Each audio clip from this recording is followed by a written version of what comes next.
L'homme est en train de prendre son petit déjeuner. Soudain, une foule du FBI défonce la porte et le plaque directement au sol. Il s'agit d'une arrestation conjointe du FBI et du MI5. Très vite, la police trouve chez lui une grande quantité de produits interdits et d'armes. Il fait face à de graves accusations criminelles mais il ne semble pas du tout paniquer. Son père, pour protéger les intérêts de la famille, conclut un accord avec le procureur lui demandant de plaider coupable pour réduire la peine à 4 ans. La nouvelle brutale est difficile à accepter, mais sous la pression de son père, il accepte l'accord de plaidoyer. Lors de son procès, il admet calmement ses crimes.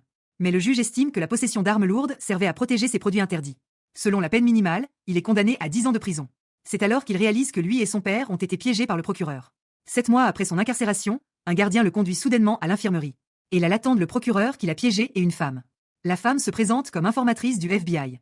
Elle a découvert qu'il prospérait en prison et qu'il avait établi de bonnes relations avec les gangs. Il gérait même un commerce de magazines pour adultes en prison. Ce qu'ils apprécient chez lui, c'est sa capacité à s'entendre avec tout le monde et quelques mots suffisent pour faire parler les gens sans fin autour de lui comme la femme agent à cet instant. Ils veulent lui proposer un marché, être transféré dans une autre prison et approcher un tueur en série pour découvrir l'emplacement d'un cadavre.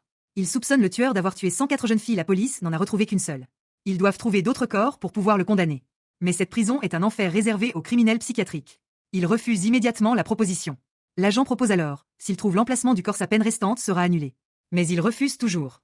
L'agent informe que le tueur fait appel et s'il gagne, il sera libéré et d'autres jeunes filles seront tuées. Mais lui pense que ce n'est pas son problème. L'agent espère qu'il saisira cette chance et lui laisse le dossier du tueur pour qu'il y réfléchisse.